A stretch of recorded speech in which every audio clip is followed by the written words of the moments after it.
de los ciudadanos en la salud del país. Caleidoscopio de la salud, todos los sábados a las 12 horas. Radio Universidad de Chile indica la hora. Son las 12 horas.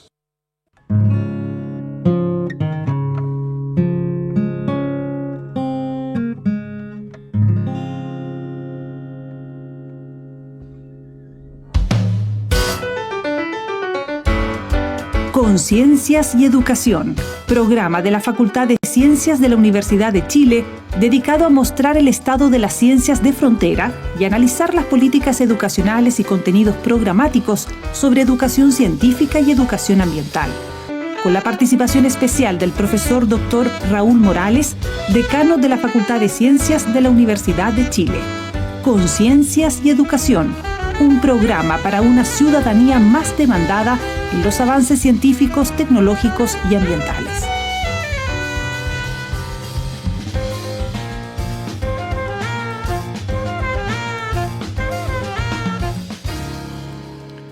Muy buenas tardes. Conciencias y Educación inicia su programa número 90, saludando con especial afecto a la audiencia de Radio Universidad de Chile que escucha nuestro espacio en nuestro país y en el extranjero. Saludamos a toda la comunidad de la Universidad de Chile, especialmente académicas, académicos, personal de colaboración y estudiantes de la facultad, y en una unidad académica en que estamos celebrando nuestro 60 aniversario. 1965, el año en que se funda la Facultad de Ciencias. Agradecemos al equipo Radio Universidad de Chile que hoy nos apoya en los radiocontroles, Francisco Beas, Camila González y Ariel Acevedo. Les saluda Raúl Morales Segura, decano de la Facultad de Ciencias. Y hoy día vamos a tener un programa muy especial porque tenemos una destacada invitada, exalumna de la Facultad de Ciencias de la Universidad de Chile, y que hoy día nada más ni nada menos es la ministra del Medio Ambiente. Así que para mí es un agrado tener hoy día con nosotros a María Eloísa Rojas Corradi, más conocida como Maísa. Es un acortamiento justamente de María Eloísa Isa, me imagino. Así es. Y surge entonces el Maísa, conocida así a nivel nacional. Maísa Rojas Corradi, así es. Bueno, y Maísa, bienvenida a nuestro programa. Y aparte de la Facultad de Ciencias, en cierta medida, aquí en la radio de la Universidad de Chile.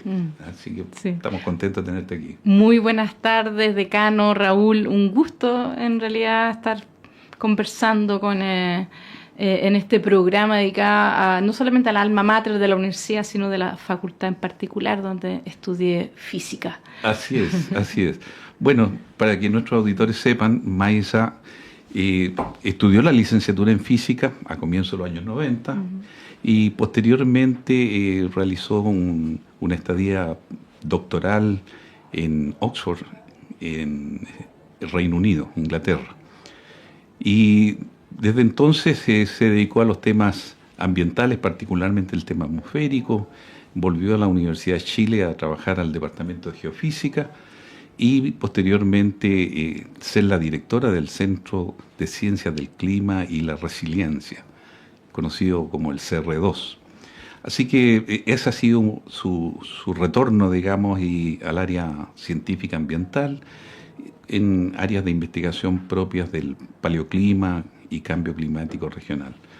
Pero Maísa, tal como hemos visto tu desarrollo académico, profesional, muchas veces las familias, nuestros auditores se preguntan cómo Maísa desde el liceo se empezó a focalizar al tema científico. ¿Cómo es que llegaste a estudiar física pensando que todos los adolescentes en su periodo de liceo tienen una serie de inquietudes? ¿Cómo viviste esa etapa liceana? Sí, a ver, comienza un poco antes. A ver, yo diría que siempre tuve interés, siempre fue muy curiosa y siempre tuve interés por la ciencia. Así que cuando pequeña, yo debe haber sido, no sé, 7, 8 años, yo quería ser astronauta. Mira que ¿Ya? Ahora, la verdad, las cosas no me entusiasma tanto, así como ir al espacio, no sé, no. Entonces, ya, quería ser astronauta y en general tengo como recuerdos de entender como la evolución del planeta, como, o sea, bueno, también a todos los niños les gustan los dinosaurios, pero como la prehistoria, eran todos temas que me parecían fascinantes. Y cuando yo miro todavía mi biblioteca, tengo algunos libros todavía como de esa época. Mis padres efectivamente me regalaban ese tipo de libros y significaba que yo tenía como interés.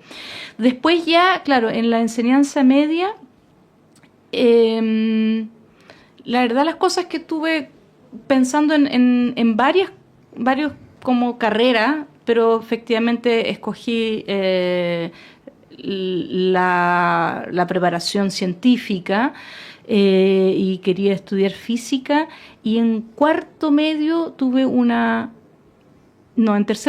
muy buena profesora de filosofía, y ahí dije, en realidad quiero estudiar filosofía.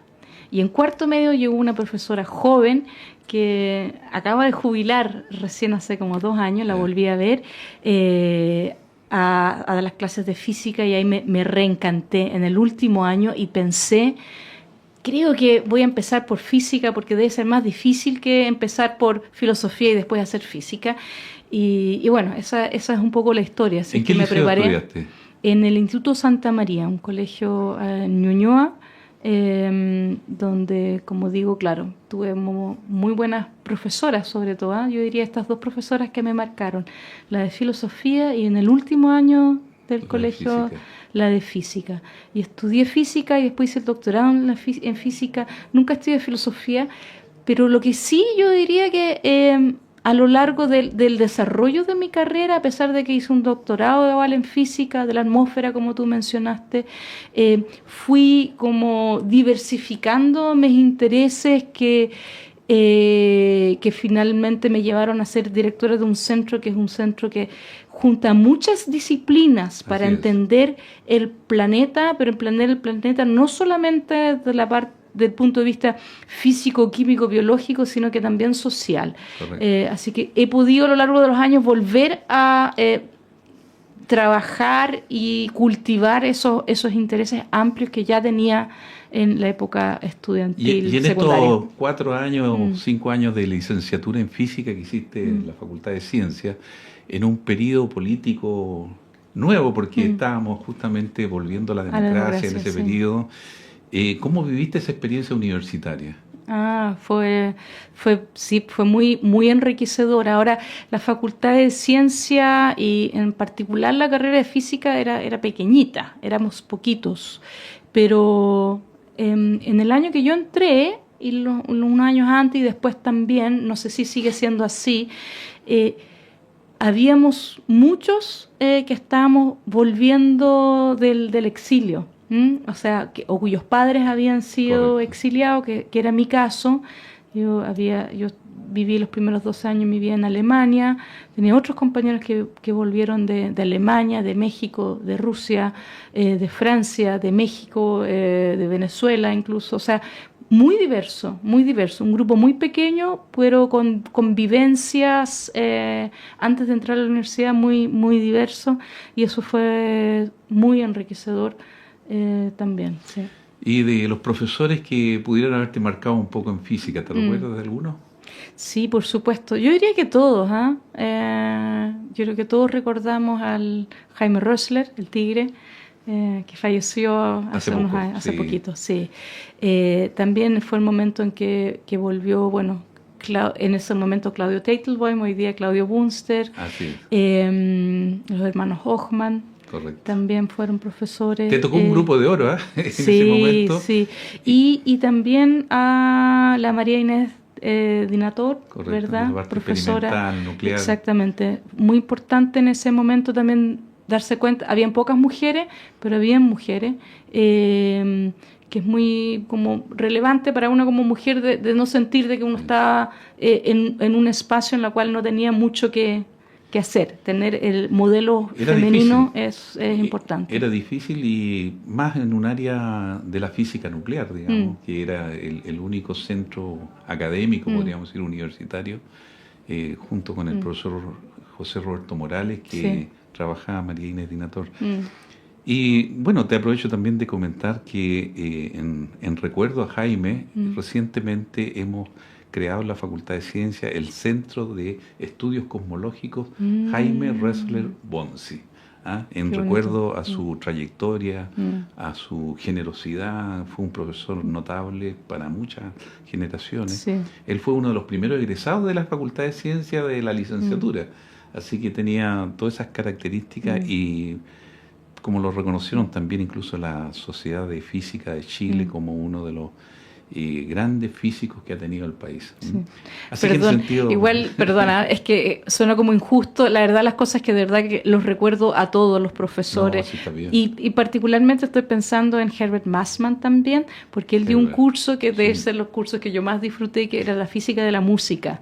Porque a mí también me gustaba mucho la música, estudiaba violín en esa época y tengo todavía el librito que él sacó para ese curso. Así es que... fue un curso muy especial ese. Como era una facultad pequeña, había una relación muy cercana con todos los profesores y profesoras. Efectivamente, hasta ese minuto que tú egresaste probablemente eran las 4 licenciaturas. Exacto. Ya en el año 94 iniciamos toda esta actividad de ampliar la cobertura de la facultad y ya el año 95 habíamos creado las carreras medioambientales, la licenciatura en química ambiental y la licenciatura en biología, convención en medio ambiente, la ingeniería en biotecnología molecular. Así que la segunda mitad de la década de los 90, yo diría fue bastante explosiva porque prácticamente se dobló el número de estudiantes y fue la segunda etapa, yo diría, que ha vivido la facultad en su desarrollo. Tú justo terminaste ese periodo y te fuiste a estudiar sobre el medio ambiente a Inglaterra. Sí. Vamos a dejar pendiente eso que sigue para dar paso a los minutos de música, en donde tenemos hoy día a Patricio Banda, un chileno radicado en Alemania, con la siguiente melodía, Kölner, que alude a Colonia, la ciudad donde él habita, y debe ser para los habitantes que viven en Colonia que hizo esta obra.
Y como venía de física, lo que terminé haciendo es trabajar con modelos computacionales para entender cómo funciona y se mueve la atmósfera. Y trabajé sobre ondas, que también me acomodaba mucho porque era finalmente física. La ventaja que tuve con eso es que como trabajé con modelos computacionales y mucha parte de la física de la atmósfera se realiza, o sea, la aplicación más evidentemente es la meteorología, ¿verdad? Correcto. Para saber cómo va a estar el tiempo mañana o pasado mañana, para eso se usan modelos. De hecho, Pablo Ulrichsen, y le hacemos un pequeño recuerdo a su memoria, fue un destacado colega de ingeniería de la Facultad de Ciencias Físicas y Matemáticas. Tuve años más tarde la oportunidad de conocerlo cuando tuve que dirigir el Centro Nacional del Medio Ambiente. Exacto. Y él era el jefe del área justamente de meteorología y calidad del aire ambiental. Y fue un excelente tipo, una persona muy correcta y siempre ayudando a muchos estudiantes. Y tengo muy gratos recuerdos de él justamente. Así que aproveché de comentar esto y acordarme justamente por lo que tú haces como mención. Claro.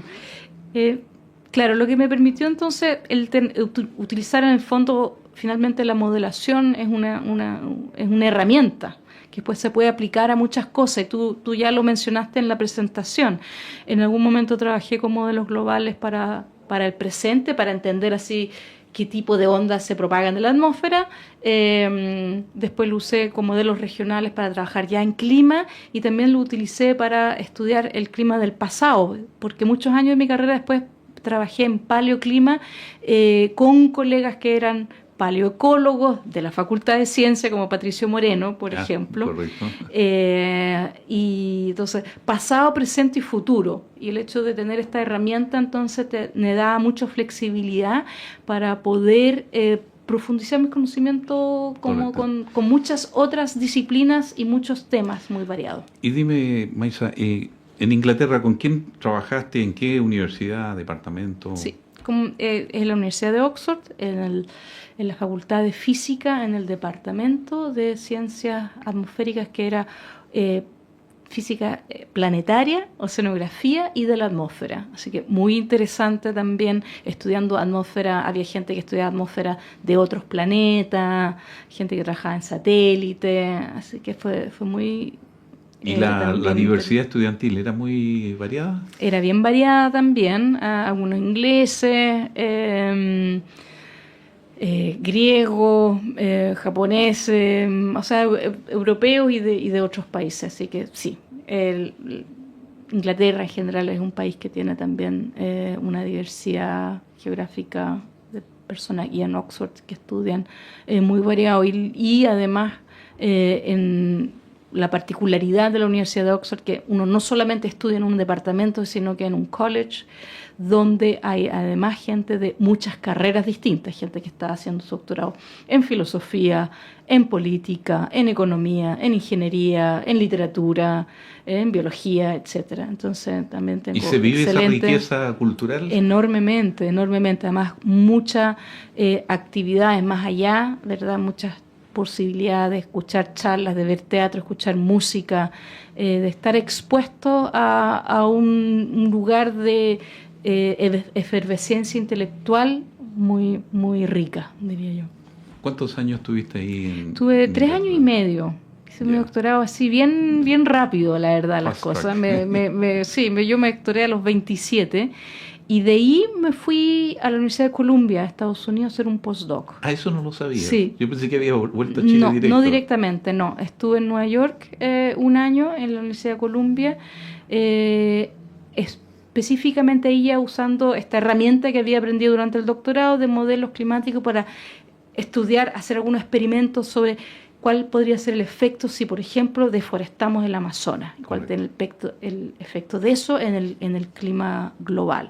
Ese tipo de preguntas fueron las que tuve que abordar durante ese postdoc. Y después de eso sí volví a la Facultad de Ciencias, a la Facultad de Ingeniería, Departamento de Geofísica, de la cual sigo siendo, de hecho, académica, profesora titular. Bueno, fíjate que en ese periodo nosotros, como en el año 95, creamos las carreras ambientales, hicimos mucha una actividad bastante intensa, aprovechando también que la ley de base del medio ambiente se aprobaba en el año 94, así que hubo actividad en paralela, se estaba creando el Centro Nacional del Medio Ambiente también. Y quería recordar que en el año 97 nosotros trajimos a Paul Crutzen y estuvo en la Facultad de Ciencias 2 meses acá en Chile.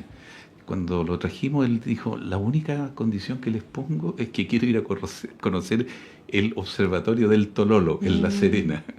Y bueno, le cumplimos su sueño, pero él nos cumplió otro sueño. Él estuvo haciéndonos clases, fue una persona muy agradable. No sé si tú tuviste oportunidad en ese momento de conocer un poco la movilidad que se estaba generando en el tema atmosférico, el tema de... Habían ellos recibido en el 95 el premio Nobel sobre la capa de ozono. Sí. ¿Cómo viste ese periodo, digamos, que te tocó vivirlo fuera? Sí, totalmente, efectivamente. Bueno, como te decía, el departamento en que yo hice mi doctorado, habían hartos expertos también en satélite, en instrumentación para estudiar la atmósfera. Entonces, en esos años, claro, el problema de la capa de ozono era muy relevante, pero también se empezaba a hablar ya también de cambio climático y entender todos esos aspectos desde el punto de vista de la atmósfera. Y también de entender cómo funciona nuestra atmósfera en comparación con la atmósfera de otros planetas. Eso quizás es algo menos conocido. Y acuérdate que también al fines de los 90 empezamos a encontrar también los primeros exoplanetas, ¿no? De que este sistema solar tan especial que tenemos no es el único que tiene planetas. Hoy día sabemos no solamente que existen, sino que son la mayoría que tienen planetas. Y todo un área con la mezcla también entre astronomía y biología, de ver qué planetas pueden tener vida y cuáles son las condiciones para la vida. Dos temas absolutamente fascinantes que tuve nuevamente, gracias a que yo en el fondo me hice como experta en este instrumento, que son la modelación, podía interactuar con todos estos temas. Así es que seguramente sigo siendo muy curiosa y por lo tanto me han seguido interesando todos esos aspectos. Bueno, efectivamente, como te comentaba, en ese año 97 que trajimos acá a Paul Crutzen, entre octubre y noviembre estuvo con nosotros acá. Las primeras generaciones de estudiantes pudieron también gozar de sus conferencias, clases. Él era una persona muy como te dijera, quitado de bulla, ¿no? Él era corriente, se iba al casino con nosotros, o se metía a alguna sala que estaba viendo un curso de química atmosférica y comentaba. Fue realmente una experiencia gigantesca su presencia. Y también pudimos conocer a través de él todos los otros temas que él abarcaba, porque no solamente se había dedicado a la química de la capa de ozono, sino que también se había metido, como dices tú, en el tema del cambio climático. Y viene después todo el tema de la discusión de si estamos o no en el antropoceno, y eso ha generado, digamos, mucha dinámica, que él también fue un precursor en toda esa visión planetaria de lo que está ocurriendo con la temperatura. Totalmente. Y bueno, alguien que también ha sido muy influyente en mi carrera es Laura Gallardo. Laura, que profesora, lo conoció también. Exactamente, verdad que ella hizo su doctorado en Suecia, volvió por esos años también a Chile, y es colega hoy en día en el Departamento de Geofísica. Sí, Laura, yo también tuve la suerte de conocerla cuando retornó. Trabajó un par de años en la Facultad de Ciencias con nosotros, justamente en la carrera de Química Ambiental, ayudándonos también en los cursos de Química Atmosférica, Contaminación Atmosférica. Así que un saludo para ella también, que la recordamos con mucho cariño. Así que eso fue la década de los 90. Terminaste una década con mucha fuerza en el tema ambiental atmosférico. Y después ya, ¿cómo te empiezas a proyectar cuando empezamos el nuevo milenio? ¿Qué ocurre con tu vida? ¿Te vienes a Chile ahí? ¿Te terminas tu estadía en el 2001. En New York? Sí. Y de ahí estuve, desde ahí que he estado en el Departamento de Geofísica de la Universidad de Chile. Una interrupción de sabático en Francia y después un sabático en Inglaterra. Y después el llamado del presidente para hacerme cargo del Ministerio de Medio Ambiente. Pero ya, fíjate que ya yo diría que, bueno, por un lado, yo creo que en general he tenido como un interés bien amplio por conocer otras áreas más allá de la pequeña área que uno se hace especialista. Eso se manifiesta muy fuertemente, por un lado, en que yo desde el año 2010 que he participado en el panel intergubernamental de cambio climático, el IPCC, primera como autora del capítulo de paleoclima y después en su sexta versión como autora coordinadora, en donde ya tuve a cargo un capítulo que es el capítulo de introducción, que es el que tiene que como marcar el marco en cómo se hace la evaluación, la coordinación con los otros grupos de trabajo. Correcto. O sea, como teniendo que abarcar un espectro muy amplio de la ciencia asociada a entender este cambio global que estamos viviendo como planeta. Y como directora del CR2 ya trabajando ya ahí con antropólogos, con abogados, con economistas, oceanógrafos, paleoclimatólogos, etcétera. Bueno, y vamos a continuar conversando con Maysa Rojas Corradi, ministra del Medio Ambiente, y vamos a dar paso a la pausa noticiosa de nuestra radio.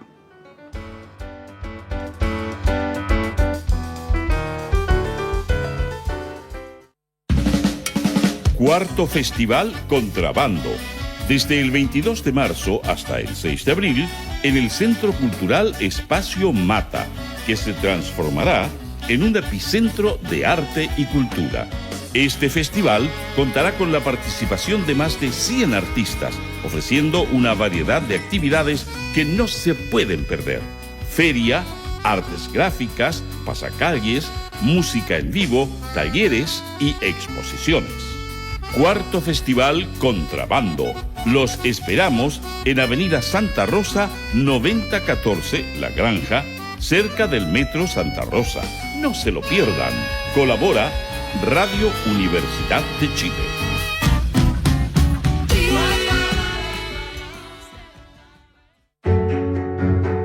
No te pierdas Debate Social, el programa de conversación y debate que analiza la realidad nacional, especialmente en el ámbito social. Hola, soy Luis Mesina, conductor del programa Debate Social que todos los días viernes a las 16 horas se transmite a través de Radio Universidad de Chile. Te invitamos a participar y a escucharnos. Acompáñanos y sé parte del diálogo que marca la diferencia. Viernes, 16 horas, en Radio Universidad de Chile.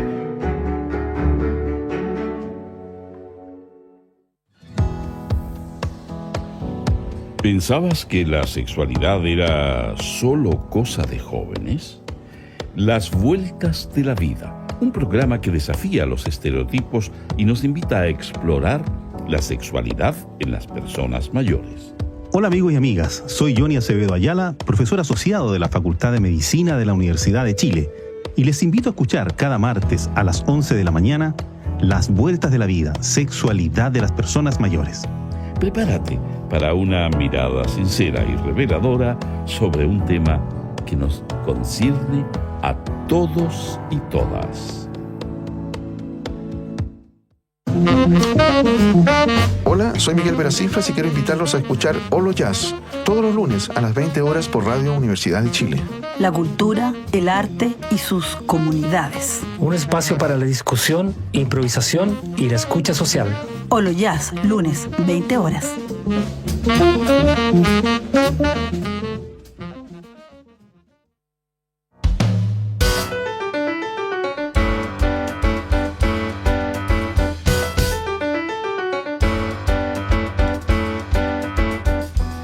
Bueno, retomamos nuestro programa Conciencias y Educación con nuestra invitada especial hoy día, ¿no es cierto?, la ministra del Medio Ambiente, Maysa Rojas Corradi.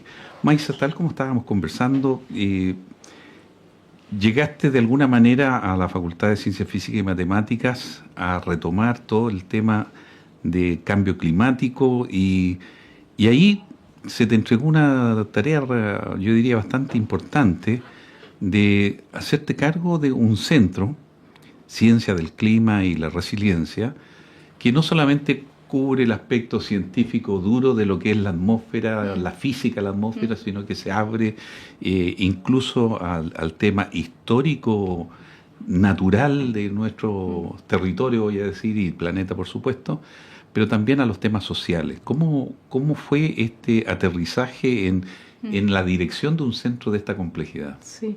A ver, yo diría que, bueno, el CR2 comienza su existencia el 2012, creo que fue, 2011, 2012, 2013 ya, y no sale del vacío, sino que había habido ya en los años anteriores un entendimiento de que, el síntoma que estamos viendo, el más evidente, es que el planeta se está calentando.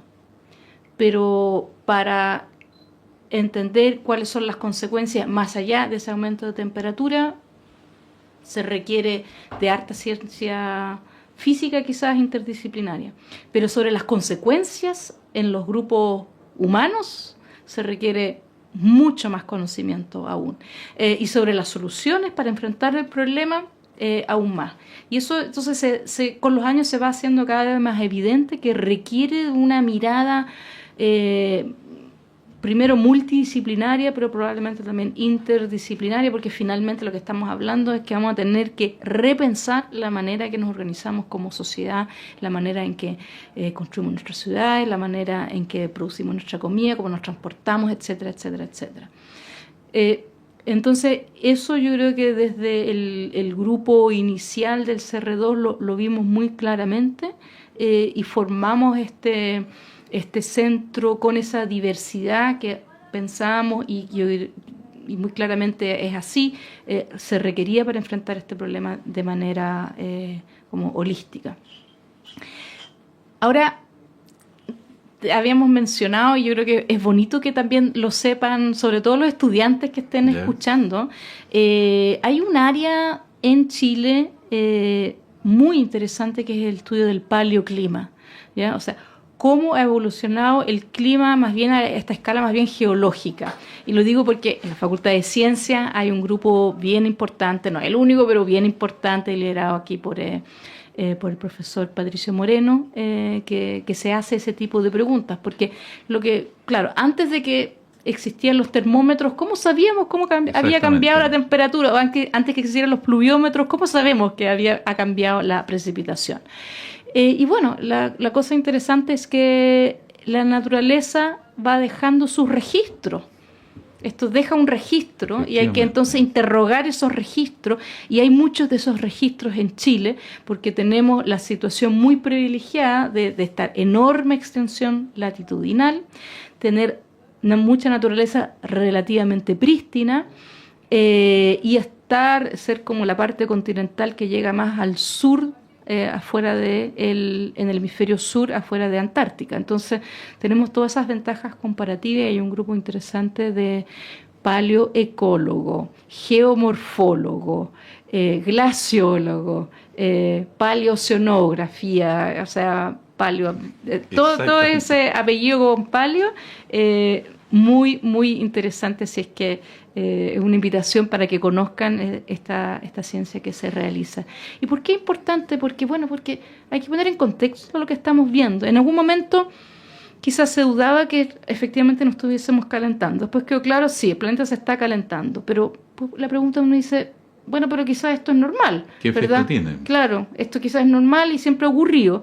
Y ahí el estudio de la evolución del planeta, el paleoclima, es muy importante, y uno ahí se da cuenta, efectivamente, han habido otros periodos en que el planeta ha estado cálido, hay otros periodos en que el planeta ha estado frío, pero nosotros... ¿Han sido tan cálidos como ahora?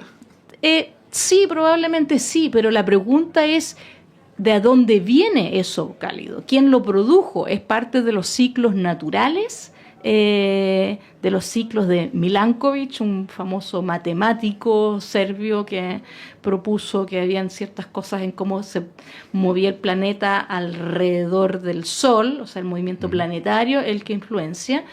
Y ahí la respuesta es muy clara. Lo que estamos observando hoy en día no es producto de esos cambios naturales geológicos. No es la fuerza geológica. No lo es, sino que somos nosotros, son las actividades humanas las que están produciendo ese calentamiento.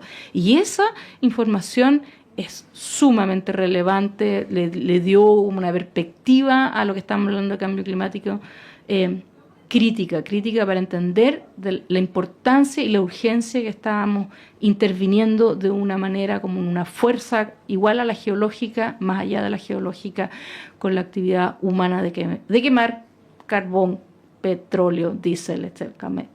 Bueno, eso es lo que ha dado mucho pie a la discusión de el ingreso a este nuevo ciclo, ¿no es cierto?, correspondiente al antropoceno, que ahí hay una discusión todavía que se da entre algunos investigadores que están en esa área.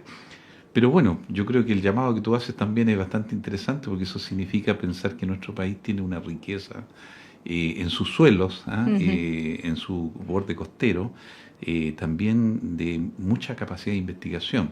Sí. Ahí, ¿tú cómo ves la perspectiva ya entrando en tu rol de ministra?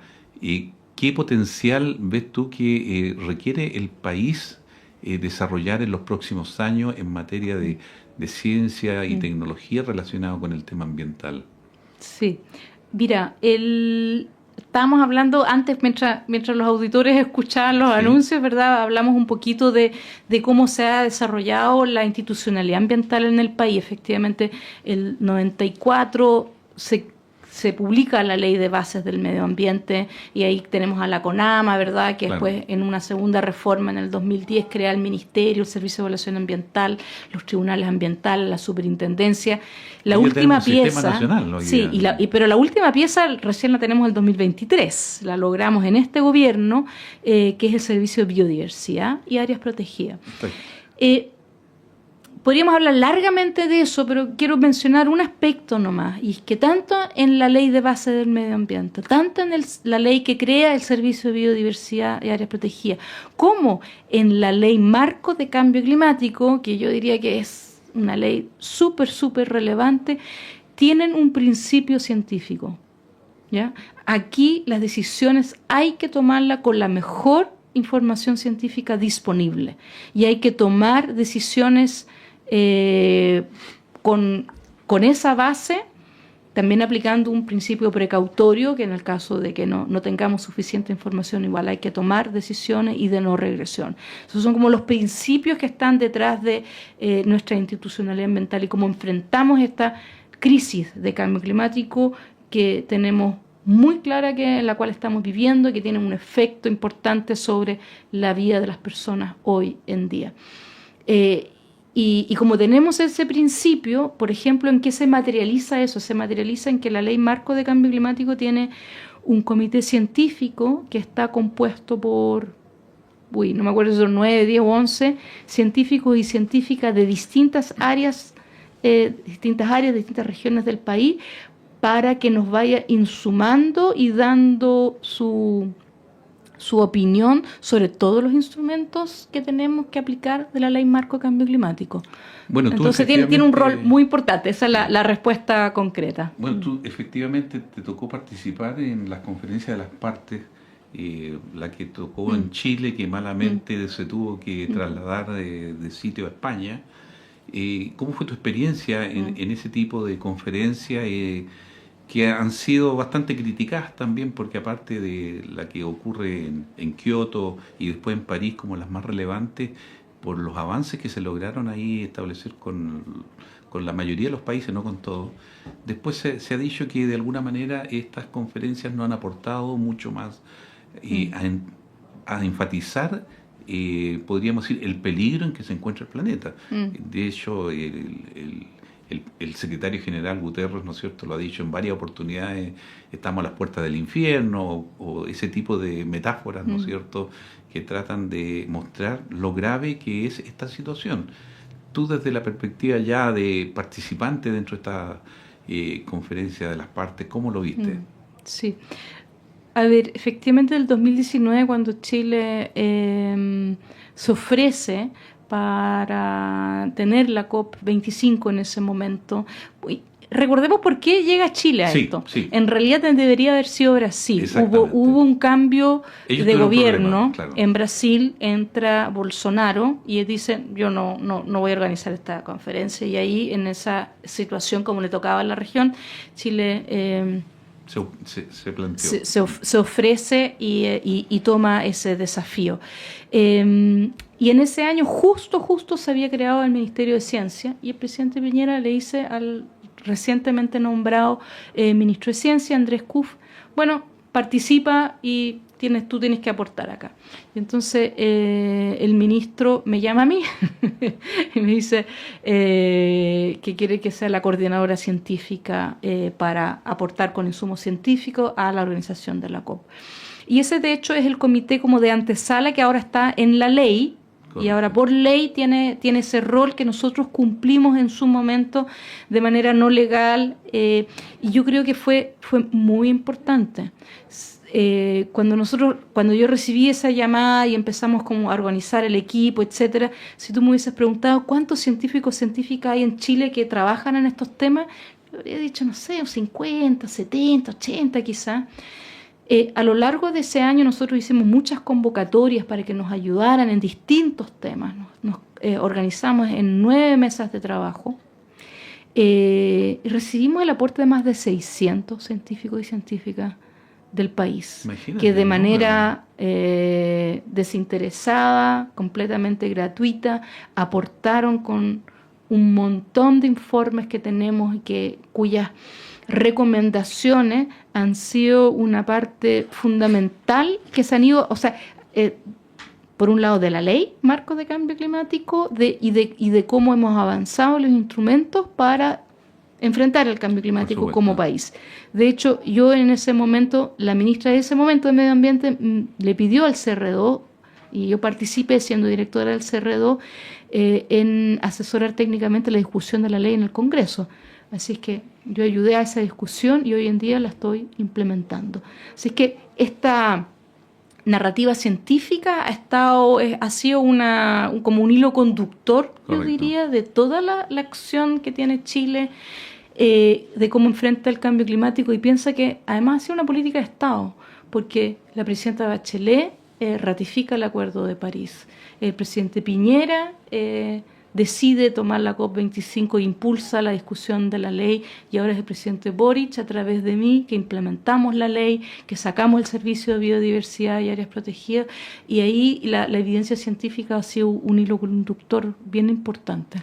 Mira, nosotros observamos desde el punto de vista de la academia, en la docencia, la formación de nuestros futuros profesionales, cómo podríamos decir, el campo educativo y profesional que ha tenido el tema ambiental en Chile ha sido un modelo de desarrollo gradual y que se ha ido incrementando y completando, y hoy día podríamos decir nuestro sistema nacional ambiental puede ser un ejemplo para otras áreas de lo que es la organización de nuestro país. Y en ese contexto, de esa perspectiva, la relación internacional que hemos ido generando, ¿cómo lo has visto tú con esta participación en las COP, por ejemplo? ¿Hay alguna, como te dijera, interacción más internacional en los temas nacionales que refuercen el trabajo que se está haciendo acá en Chile? Sí, totalmente. Aquí hay que ser muy, muy claro. Chile es un país muy reconocido por la robustez, fortaleza y coherencia en el tiempo de su acción climática, en este caso. Se le reconoce como un país pequeño que ha demostrado con un alto nivel de coherencia de que la acción climática es necesaria, es posible, se puede avanzar y que tiene beneficios concretos para los ciudadanos y ciudadanas.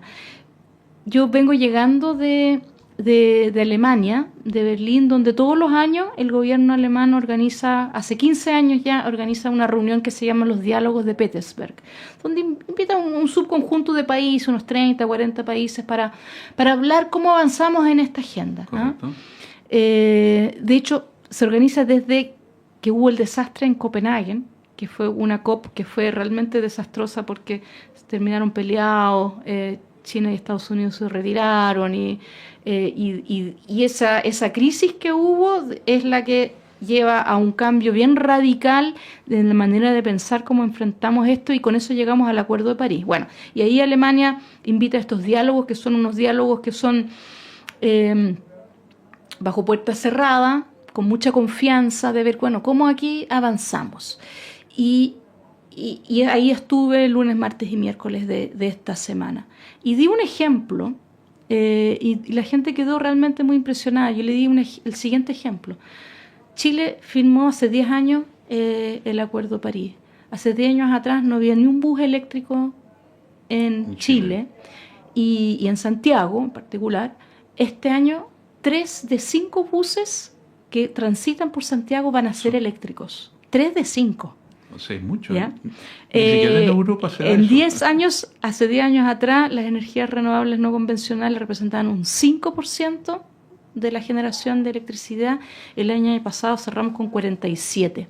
Hace 10 años atrás producíamos creo que un 35, un 38% de la electricidad se producía quemando carbón. Hoy día es un 11%. O sea, hemos tenido cambios muy significativos en 10 años. Y otro cambio muy significativo es la calidad del aire, para volver a hablar de estos temas, claro, iniciales que a mí me habían llamado la atención. En estos años también, hoy día tenemos 21 planes de descontaminación. La contaminación del aire, lo que respiran chilenos y chilenas, es el problema medioambiental más grave que tiene el país. Y hay reducciones notables de cómo se ha ido descontaminando el país, y nuestras ciudades en algunos lugares un 40% de disminución, 30%, bueno, estábamos 20%. comentando en el programa anterior que estamos a 20 años de lo que fue el generar en la ciudad de Temuco y Padre Las Casas, ya el implementar los planes de descontaminación ambiental, particularmente la región metropolitana, ese sí es el primero. Sí, no, sin duda. Pero 20 años que fue la Universidad de Chile, justamente a través del Centro Nacional del Medio Ambiente, que logró meter el tema de vigilancia ambiental, de conocer los niveles de contaminación y después declarar a través de, ¿no es cierto?, la normativa gubernamental, declarar zonas saturadas a esas regiones y otras del sur. Así que a tu pregunta sobre la crítica a estas conferencias de las partes, a las COP, de que no avanzan mucho y todo, evidentemente no hemos resuelto el problema. A nivel nacional estábamos mencionando avances muy importantes y significativos. Ahora, nuestras ciudades siguen siendo contaminadas, pero hay avances. Sin duda. Y hay avances en todos los aspectos. Y son avances, fíjate, que no puede realizarse en 4 años en un gobierno. Es fundamental de que tengamos una política de Estado en esto, de que tengamos el convencimiento de que hay que profundizar y seguir avanzando con estos problemas, porque problemas medioambientales los creamos en 200 años de un desarrollo sucio, así poniéndolo en palabras muy simples, y que ahora tenemos que revertir. Eso requiere de que estemos todos convencidos que en base a evidencia es que vamos a avanzar, y eso ha ocurrido en Chile, y eso es algo que es muy positivo, y en lo ambiental lo tenemos, en otros temas no lo tenemos, y debiéramos también resaltar eso de que es un activo del país. Mira, y también se ha ido dando que nuestra población ha ido conociendo cada vez más del tema ambiental, el tema de la salud pública, y se ha ido generando una conciencia nacional, diría yo, gradualmente incrementándose, de que estos son temas que no paran, ¿ya? Que todo al contrario, tenemos que seguir profundizando, y yo creo que es muy importante este tipo justamente de entrevistas donde también nuestras autoridades pueden ir mostrando los avances y también mostrando las tareas que están pendientes. Así que en ese sentido tú para ir ya cerrando nuestro programa, ¿cómo ves tú que son las tareas que estás terminando ya en este periodo de gobierno, ¿no es cierto? Y que van a quedar probablemente para el futuro gobierno. Exactamente. A ver, bueno, estamos muy concentrados en la implementación de la Ley Marco Cambio Climático desde el año 2022 y que una ley bien implementada está significando una transformación bien paradigmática de cómo funciona el Estado de Chile. Este año en particular tenemos que actualizar nuestros compromisos ante el Acuerdo de París, 10 años del Acuerdo de París, muy relevante porque estamos en un contexto geopolítico, no es necesario que andemos, ¿verdad? Pero entendemos que está en una situación complicada y nosotros tenemos que demostrar de que el Acuerdo de París está funcionando, nos está ayudando a nosotros a darle aire más limpio a los chilenos y chilenas, ciudades más vivibles. Hay avances que son palpables y que son concretos y ahora tenemos que comprometernos por los próximos 10 años, nuestra NDC. Mira, muchas veces la gente dice, bueno, el Acuerdo de París, ¿qué es lo que tú resaltas del Acuerdo de París? Bueno, que nos dé un norte muy claro, y ese norte está en nuestra ley, carbono neutral a más tardar al año 2050, que lleva adelante toda nuestra transición energética y resiliente a los efectos adversos del cambio climático. Eso es todo un mundo de cómo nos adaptamos a las consecuencias que estamos viviendo. Y el otro gran desafío, obviamente, es que, como mencionábamos, logramos recién en el 2023 aprobar la última patita de la institucional ambiental, que es el Servicio de Biodiversidad y Áreas Protegidas. Recién hoy día en Chile tiene una institución pública 100% enfocada en el cuidado de la naturaleza. Así que ese es el otro gran legado, diría yo, del gobierno y desafío. Y para terminar, nomás decir de que ha sido un privilegio para mí, con toda mi formación científica, de poder aplicar esto en dejar que el país pueda abordar de manera positiva estos desafíos medioambientales con conocimiento, con ciencia, con evidencia. Bueno, efectivamente yo creo que tú representas eso, representas lo que uno como ciudadano ahora idealmente desea, que nuestras autoridades sean autoridades que tienen una formación y tienen algo que aportar y decir sin necesidad de recurrir a terceros o asesores, digamos. Es importante que en temas como ciencia, como medio ambiente, etcétera, el país requiere de profesionales que conocen la línea temática. Así que para nosotros, que tú estés ejerciendo estas funciones realmente nos tranquiliza, voy a decirlo en esos términos, pero también nos da aires de que el futuro tiene que ir en esa dirección. El país tiene que profesionalizarse y parte de la educación y lo también ha hecho. Y la Facultad de Ciencias ha jugado un rol muy importante, así que también un llamado a todas las jóvenes que están interesados en la ciencia, estudien incluso las ciencias básicas. Uno nunca sabe dónde puede terminar, ¿verdad? Pero hay que pensar alto y seguir las motivaciones y los sueños que uno tenga. Bueno, yo te agradezco, Maísa, esta conversación que hemos tenido tan grata, y además en tu rol de exalumna y de ministra, que para nosotros es un orgullo. Y en ese sentido, entonces, también invitar a todos nuestros egresados a seguir contribuyendo al país. Hoy día tenemos más de 1 millar de egresados ambientales, de Arica a Magallanes, en distintos roles académicos, profesionales y aportando al desarrollo nacional. Así que, Maísa, muchas gracias por haber compartido con nosotros estos breves minutos. Encantada. Felicitaciones por el programa y por los 60 años de la facultad. Bueno, muchas gracias y a ustedes los esperamos entonces, nuestros auditores, el próximo viernes al mediodía. Hasta luego.